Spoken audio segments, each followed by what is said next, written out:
ओम नमः शिवाय। आप सभी व्यूअर्स का पुनः स्वागत है। आज शुक्र के राशि परिवर्तन के बारे में संक्षेप में बताने की कोशिश कर रही हूँ। शुक्र अभी सिंह राशि में चल रहे हैं, जो कि सूर्य की है। इसमें बहुत कंफर्टेबल नहीं महसूस करते।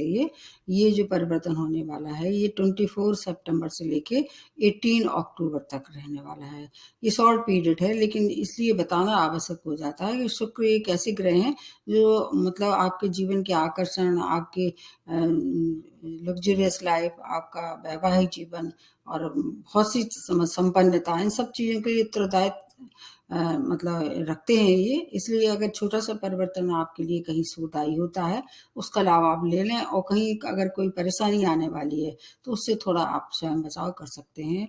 घटना दुर्घटना होती रहती है, जीवन के साथ जुड़ी हुई है। अगर थोड़ा सा आपको पहले संकेत मिल जाए तो उससे आप अपना बचाव कर सकते हैं, और जो अनहोनी घटना है उससे आप बाहर निकल सकते हैं।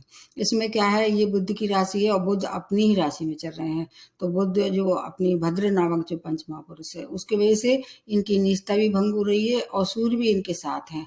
तो ये बहुत अद्भुत मिलन हो रहा है। एक वीडियो मैंने और बनाया है, जो बुध के साथ, जो बुध बकरी हो गए 11 सितंबर से, और उसके साथ गुरु का भी वक्रत्व है और शनि का भी। 3 ग्रह एक साथ बकरी जब हो जाते हैं, उसका वीडियो मैंने आप लोगों को बहुत दिन पहले अपलोड कर दिया था। अगर आपने नहीं देखा है तो आप देख लें। इस समय एक गुरु की दृष्टि भी शुक्र पर पड़ रही है और गुरु अपनी ही राशि मतलब मीन राशि में चल रहे हैं। ये बहुत अच्छी बात है। और इस समय नक्षत्र के हिसाब से देखें तो ये भरणी नक्षत्र में है, और जो कि इनका स्वयं का नक्षत्र है, क्योंकि भरणी नक्षत्र में राहु भी चल रहे हैं, तो थोड़ा बहुत राहु का भी प्रभाव रहेगा। शुक्र के लिए ऐसा माना जाता है कि ये 9 भाव में अच्छा फल देते हैं, केवल 3 भाव में थोड़ा सा कम अच्छा देते हैं, अशुभ परिणाम नहीं देते हैं। शुक्र हमारे जीवन के बहुत से क्षेत्रों को प्रभावित करते हैं, और जहाँ तक है जितनी संपन्नता है, आकर्षण है, वैवाहिक जीवन है, संतान सुख है, इन सब के लिए तो ज़्यादा अगर देखें तो शुक्र अच्छे स्थिति में आपको इन सब चीज़ों में ज़्यादा एफर्ट नहीं करना पड़ेगा। अब इसमें जैसे ही अगली राशि में ये प्रवेश करेंगे, जो कि तुला राशि होगी, तो उसमें जो मालव्य नामक जो पंच महापुरुष है, उसका भी लाभ मिलेगा। उसके साथ बुध भी वहाँ जाएंगे, वहाँ पर फिर अगले बार जो चेंज होगा उसमें सूर्य भी वहाँ जाएंगे, फिर से नीच भंग का राज होगा। तो अब वो आगे बताऊंगी मैं। अब मैं आपको थोड़ा संक्षेप में बता देती हूँ, ताकि आपको अगर कोई नुकसान होने वाला है तो उससे बचाव करें, और फायदा है अगर होने वाला उसका लाभ ले लें। मेष राशि से शुरू करते हैं। मेष राशि आपकी मतलब जो है वो मंगल की राशि है। आपके 6 भाव में गोचर कर रहे हैं, और एक 2 भाव हर एक मतलब हर एक नेटल चार्ट में इनको 2 भाव की लॉर्डशिप है। तो दूसरा भाव जो है सेकंड भाव है, जो कि मारक भाव माना जाता है। आपकी वाणी का भी है, आपकी संपत्ति का भी है, परिवार का भी है। आपको दोहरा लाभ मिलेगा। जैसे कोर्ट केस वगैरह में अगर आप जूझ रहे थे, उसमें आपकी तरफ फैसला होने वाला है। कंपटीशन अगर फेस कर रहे थे तो उसमें आपको सफलता मिलने वाली है, और शत्रुओं से भी बचाव होगा। लेकिन रोगों की वृद्धि करेंगे। सेकंड भाव खाने पीने का है।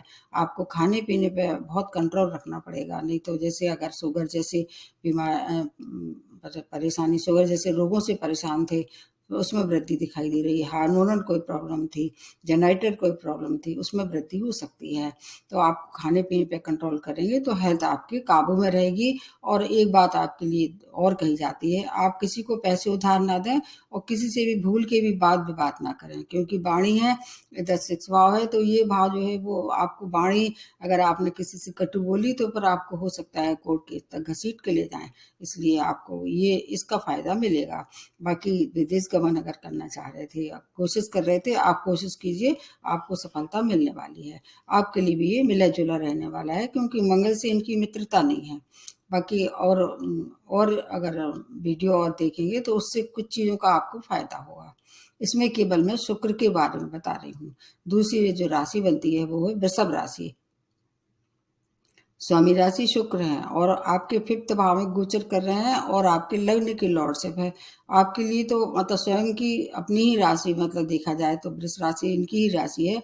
आपको हर तरह से लाभ देने वाले हैं, जैसे संतान से, शिक्षा से, प्रेम प्रसंग में हर तरह की अनुकूलता आपको प्रदान करने वाले हैं। आय के नए स्रोत बनने वाले हैं, क्योंकि एक दृष्टि जो है पंचम भाव में आके इनके 11th भाव में पड़ेगी, जो कि आमदनी का है।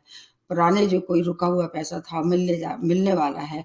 व्यक्तित्व में एक विशेष चुंबकीय आकर्षण पैदा करने वाले हैं, क्योंकि लग्न का स्वामी जब लग्न में ही आ जाता है तो हर तरह से लाभ पहुंचाने वाला है। शेयर मार्केट का शौक रखते थे तो उससे भी आप पैसा कमा सकते हैं, लेकिन बड़े इन्वेस्टमेंट नहीं करना है, इसका आपको विशेष ध्यान रखना है। बाकी लॉटरी सट्टा का थोड़ा सा लाभ आप ले सकते हैं। आपके पूर्व जन्मों का भी ये भाव है, तो पूर्व जन्मों के कोई कर्म जो आपने किए थे उनका फल आपको इस समय मिल सकता है। कार्य क्षेत्र में उन्नति, और आपके लिए एक अच्छी सूचना है कि अगर आप कार्य क्षेत्र में कोई व्यवधान आ रहा था तो वो व्यवधान दूर हो जाएगा, और माता की हेल्थ भी पहले से इम्प्रूव हो सकती है। आपके लिए समय अत्यंत श्रेष्ठ है, उसका लाभ आप ले सकते हैं। बाकी हेल्थ के लिए तो सभी के लिए थोड़ा सा सावधानी रखनी चाहिए। उसके बाद जो अगली जो राशि बनती है वो मिथुन राशि है। स्वामी राशि बुध है, जो कि आपकी मतलब देखा जाए तो कन्या राशि भी बुध की राशि है, तो इस तरह से आपको किस तरह से फायदा देंगे, चौथे भाव में गोचर करके, और 12th भाव की लॉर्डशिप है। तो ये दोनों मतलब बुध और शुक्र तो मित्र हैं। आपके लिए भूमि का, वाहन का, हर तरह के सुखों में वृद्धि, माता के अगर हेल्थ खराब हो रही थी तो उसमें इम्प्रूवमेंट दिखाई देगा, स्वयं की भी हेल्थ इम्प्रूव होगी। विदेशों से जुड़ के व्यापार कर रहे थे तो उसमें लाभ कमा सकते हैं। नए संपर्क बनेंगे, उससे आपका भविष्य निर्माण होगा। कार्य क्षेत्र में सफलता मिलने वाली है। नए जॉब की प्राप्ति, स्टूडेंट के लिए हायर एजुकेशन के लिए विदेश जा सकते हैं। मानसिक क्लेश अगर हो रहा था किसी भी कारण से, उसमें भी कुछ अब कमी दिखाई देगी। व्यापारियों के लिए विशेष सफलता भरा समय है। अगर और ऐसा व्यापार जो कुछ शुक्र से संबंध करते हैं तो और ज्यादा लाभ होगा। मतलब मिथुन राशि वालों पे ढैया चल रही है इस समय, लेकिन शनि आपके लिए हमेशा फेवरेबल रहते हैं, इसलिए आपको धन का भी बहुत ज्यादा लाभ कराने वाले हैं। आपके लिए ये समय भी अच्छा है। मैंने जैसे प्रारंभ में ही बताया, शुक्र ज्यादातर लोगों के लिए अच्छे परिणाम लेके आते हैं, अगर नीच राशि में नहीं है आपकी नेटल चार्ट में तो। उसके बाद आ जाते हैं कर्क राशि। स्वामी राशि जो है आपके चंद्रमा है, और ये से बुध से और शुक्र से इनके सब संबंध हैं। 3rd भाव में गोचर होके और 11th भाव को एक्टिवेट कर रहे हैं। तो 11th भाव में जैसे मैंने बताया कि सभी जो ग्रह अच्छे परिणाम देने के लिए बाध्य होते हैं। 3rd भाव भी इनके लिए खराब नहीं है। तो चंद्रमा के साथ संबंध अच्छे, मतलब मित्रता ना होने के बाद भी आपके छोटे भाई बहनों से पूर्ण सहयोग प्राप्त होगा। उनसे संबंध अगर कहीं थोड़े बहुत ऊपर नीचे हो रहे थे तो वो अब मिठास आ जाएगी। आर्थिक लाभ होगा। शॉर्ट डिस्टेंस जर्नी कर सकते हैं। बड़े इन्वेस्टमेंट से आपको बचना है। यात्राएं अगर करते हैं थोड़ा सावधानी पूर्वक करें। मेहनत का फल मिलने वाला है, भाग्य का साथ मिलेगा। पिता का सहयोग के साथ साथ आपको धन का आगमन दिखाई दे रहा है। आपके लिए स्थिति बहुत अच्छी है। कर्क राशि अभी क्या है, ढैया के प्रभाव से अभी दूर वंचित है, ये मुक्त है मतलब, तो इसलिए इसकी वजह से इनको काफी लाभ होने वाले हैं। अब नेक्स्ट जो बनती है वो सिंह राशि। स्वामी राशि अभी आपके जो है सूर्य, वो भी अपनी राशि में चल रहे हैं, उसका लाभ मिल रहा होगा आपको। अब इस समय जो गोचर होगा वो शुक्र का 2nd भाव में होगा, और 10वें भाव की लॉर्डशिप है। 2 भाव को एक्टिवेट करने के बाद आपको क्या परिणाम मिलने वाले हैं, क्योंकि ये क्या है, सूर्य के साथ हम कंफर्टेबल नहीं थे, अब आपको एक राजयोग का निर्माण हो रहा है। ऐसा ग्रह जो कि एक मूल त्रिकोण का और एक आपके केंद्र का अगर मालिक होता है, इसका राजयोग का निर्माण होगा, धनागमन होगा, कार्य क्षेत्र में उन्नति। मनपसंद जगह आपने ट्रांसफर की कोशिश की थी तो वो अब आपके ट्रांसफर हो सकता है कि अच्छी सूचना मिले। व्यापार में उन्नति, वाणी में मधुरता के साथ साथ खाने पीने का शौक भी आपको थोड़ा सा कंट्रोल में रखना पड़ेगा। ड्राइविंग करते हैं, क्योंकि एक जो दृष्टि अष्टम भाव पे पड़ेगी, तो ड्राइविंग करते समय थोड़ी सी सावधानी रखें। हेल्थ की कोई प्रॉब्लम पहले से चली आ रही थी तो नज़रअंदाज ना करें। अगर आप रिसर्च से क्षेत्र से जुड़ी हुई हैं, मतलब अगर आप पीएचडी वगैरह कर रहे हैं या इस तरह से कोई आविष्कार कर रहे हैं, किसी चीज़ पे शोध कर रहे हैं, उससे लाभ होगा। अचानक धन का लाभ होगा, और अध्यात्म में रुचि आपकी निश्चित रूप से बढ़ने वाली है। आप चाहें तो थोड़ा सा अपने व्यय पे भी कंट्रोल करें, क्योंकि ये समय जो है, इस समय आपको अपने ऊपर खर्च करने का मन करेगा या परिवार के ऊपर, तो थोड़ा सा व्यय ज़्यादा करने वाले हैं। इसलिए मतलब आय व्यय दोनों बैलेंस रहेगी, आपको क्राइसिस नहीं होगी धन की। तो आपके लिए भी समय अच्छा है। सूर्य बहुत अच्छी पावरफुल स्थिति में इस समय।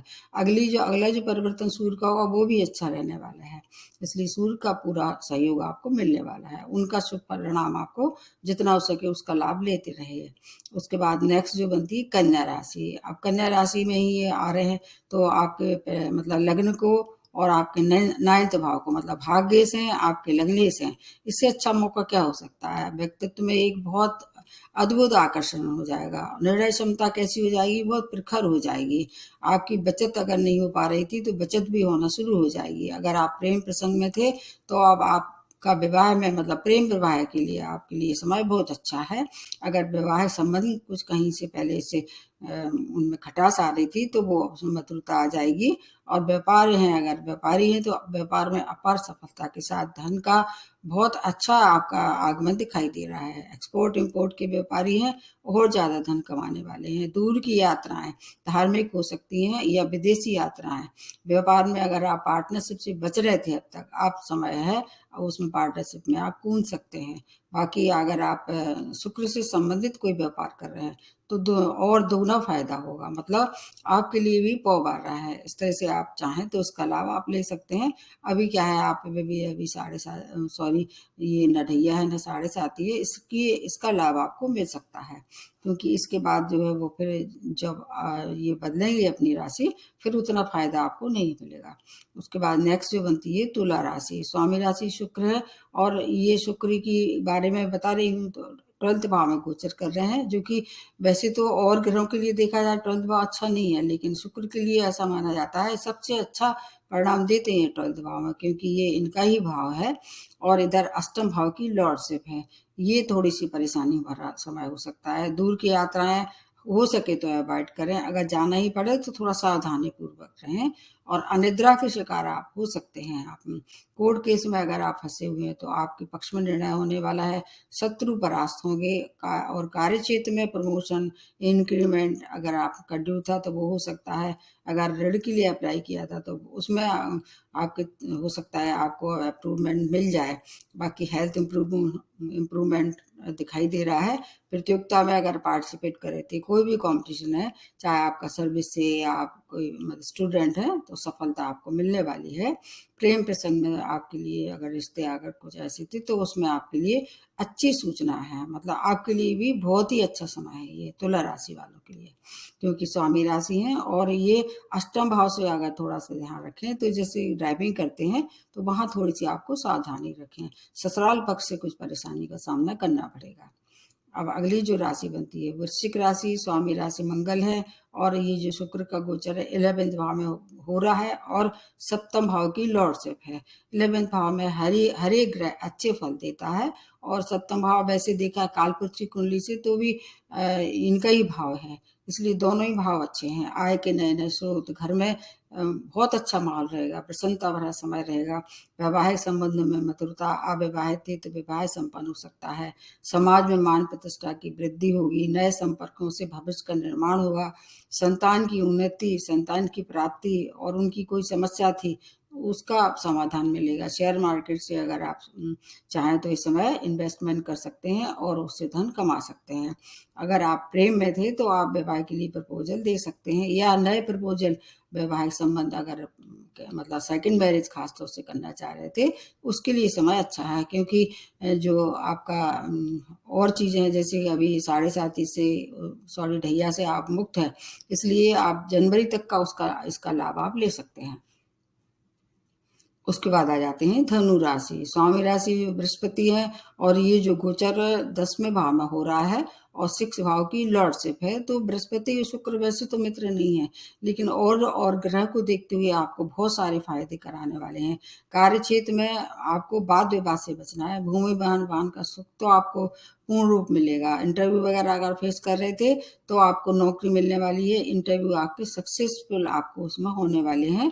जॉब की प्राप्ति हो सकती है। कोर्ट केस में थे तो आपके पक्ष में निर्णय होने वाला है। लोगों से अगर कोई परेशानी चली आ रही थी तो उससे आपको कुछ समाधान मिलेगा। इससे हेल्थ इंप्रूव होगी, स्वयं की और आपकी माता जी की, क्योंकि 10वें भाव से एक दृष्टि जो है वो 4th भाव में पड़ रही है, इसलिए माता की हेल्थ भी इंप्रूव होगी। स्टूडेंट के लिए समय अत्यंत श्रेष्ठ है। कंपटीशन फेस कर रहे हैं, आपकी हर समस्या का समाधान लेके ही आ रहे हैं। आप पे भी अभी 7.5 का लास्ट फेज चल रहा है। शनि आपको जाते-आते धनी बनाने वाले हैं। मानसिक थोड़ा-सा क्लेश हो सकता है, बस उससे स्वयं अगर आप बचाव कर सकें किसी भी तरह से, रेमेडी मैं सबसे बाद में बताऊँगी। आपके लिए भी समय बहुत ही अच्छा है। उसके बाद जो अगली राशि जो बनती है वो मकर राशि। आपके 9th भाव जो कि भाग्य का है उसमें गोचर कर रहे हैं और 5th भाव की लॉर्डशिप है। आपके लिए भी बहुत अच्छा समय है। जैसे भाग्य से जब भाग्य में आ जाता है और वो भी शुक्र भी आपके लिए कैसे हैं, कारक हैं। मतलब बुध और शुक्र दोनों ही कारक ग्रह हैं। मकर राशि वालों में वैसे भी अभी 7.5 का सेकंड फेज चल रहा है, तो आपके लिए समय बहुत अच्छा है। स्टूडेंट अगर चाहें हायर एजुकेशन के लिए जा सकते हैं, विदेश गमन हो सकता है, यात्राएं कर सकते हैं, धार्मिक हो सकती हैं, विदेशों की भी हो सकती हैं। आपकी संतान की कोई समस्या से आप परेशान थे, अब समाधान मिलेगा। शेयर मार्केट से भी आप पैसा कमा सकते हैं, लेकिन इस समय बड़ा इन्वेस्टमेंट ना करें क्योंकि 7.5 है और 7.5 जाते भी अभी सेकंड फेज से हो सकता है धन की हानि ये करा दें शनि आपको। बाकी और चीज़ों के लिए समय अच्छा है। जैसे कि मेडिटेशन अगर आप कर रहे थे तो इस समय आपको कुछ अच्छी सूचना वहाँ की तरफ से प्राप्त होंगी। मेडिटेशन में के जो पुराने जो आपके चल रहे थे कार्य उसमें कुछ अच्छी सूचनाएं प्राप्त होगी। मतलब ऐसा महसूस होगा कि आपको कुछ उपलब्धियां प्राप्त हो रही हैं, इसलिए आपके लिए भी समय अच्छा है। उसके बाद नेक्स्ट जो बनती है वो है कुंभ राशि। आपके भी शनि स्वामी राशि है और शनि शुक्र बुध ये सब मित्र हैं। अष्टम भाव में गोचर हो रहा है और चौथे भाव की लॉर्डशिप है। आपके लिए क्या-क्या फ़ायदा होगा? अष्टम भाव में है तो सेकंड भाव पे एक दृष्टि पड़ेगी, वहाँ आपकी वाणी थोड़ी-सी निष्ठुर हो सकती है। ड्राइविंग करते समय थोड़ी-सी आपको सावधानी रखनी पड़ेगी। बाकी अचानक धन की प्राप्ति होगी। भूमि वाहन का अगर आप सौदा करना चाह रहे थे, इस समय कर सकते हैं। आप बस थोड़ा-सा देख परख लें कागज़ को। रिसर्च से जुड़ी हुई लोगों के लिए विशेष उपलब्धियाँ हैं। माता की हेल्थ अगर खराब हो रही थी, उसमें इम्प्रूवमेंट दिखाई देगा। स्वयं की हेल्थ भी इस समय इम्प्रूव होती दिखाई दे रही है। किसी से भी वाद-विवाद ना करें और अध्यात्म में जुड़ के कार्य करते हैं, तो आपके लिए ये जो कोई समस्या है तो स्वतः उसका हल निकलेगा। इसके अतिरिक्त कार्य क्षेत्र में अगर कोई समस्या थी, तो वो अब उसका समाधान मिलने वाला है। आपके लिए भी समय अच्छा है। आप पे भी 7.5 का अभी फर्स्ट फेज चल रहा है। बहुत जल्दी मतलब जनवरी से सेकंड फेज में आप आ जाएँगे। आपके लिए भी समय मिला-जुला है। उसके बाद आ जाते हैं मीन राशि। स्वामी राशि बृहस्पति है, बहुत अच्छी पोजीशन में है। एक दृष्टि भी इस समय इनको प्रभावित कर रही है। तो सप्तम भाव में जब ये गोचर करेंगे, जो कि मैंने बताया है कि हंस नामक जो पंच महापुरुष है, उसका फ़ायदा मिल रहा होगा। थर्ड भाव की लॉर्डशिप भी है, तो 2 भाव एक्टिवेट कर देंगे। आपकी अपनी बुद्धि और विवेक के कारण जो निर्णय लेंगे, बहुत ज़्यादा महत्वपूर्ण निर्णय का लेने का समय है, ले सकते हैं। आपके लिए समय अत्यंत सुखद है। अभी आप 7.5 से भी मुक्त हैं। अगर आप विवाह योग्य थे, विवाह के लिए इच्छुक थे, तो विवाह संपन्न हो सकता है।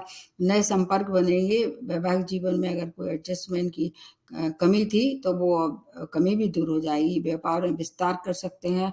आपको किसी से भी वाद-विवाद नहीं करना है क्योंकि सप्तम भाव क्या है, जीवन साथी का, बिज़नेस पार्टनर का भी है। तो किसी से भी मतलब वाद-विवाद ना करें, अन्यथा हानि हो सकती है।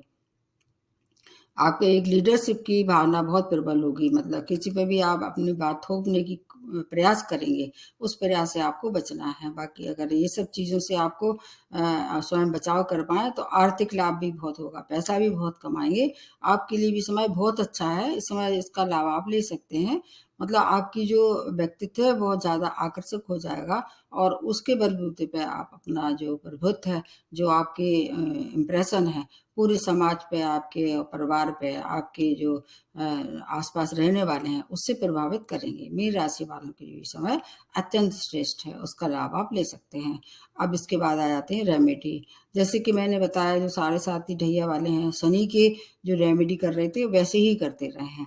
अब अगर शुक्र की वजह से कोई परेशानी है, तो आपको क्या करना है कि शुक्र अगर आपको नेटल चार्ट में अच्छे पहले से ही खराब है, इस समय भी अगर गोचर में भी अच्छे प्रभाव नहीं दे रहा है, तो आपको दुर्गा जी की उपासना सबसे अच्छी आपको सूट करने वाली है। घर में बैठ के उनके सामने घी का दीपक जलाएँ, सफ़ेद मिठाई का दान करें। जो कुंवारी कन्या हैं, जो 5 वर्ष से नीचे की हैं, उनको कुछ तो भी पढ़ने का सामान देते रहें, क्योंकि बुध भी इनके साथ हैं, सूर्य भी इनके साथ हैं। तो इसलिए ऐसे लोगों की मदद करना चाहिए जो पढ़ने में कुशाग्र हैं और किसी भी कारण से वो अपनी पढ़ाई को आगे नहीं बढ़ा पा रहे हैं। तो अगर इस तरह से आप करें, और स्त्री वर्ग, चाहे वो आपकी घर की स्त्री हो, चाहे आपको संघ में काम करने वाली हो, चाहे आपके घर में काम करने वाली हो, उन सब चीज़ों स्त्री वर्ग का सम्मान करते रहें।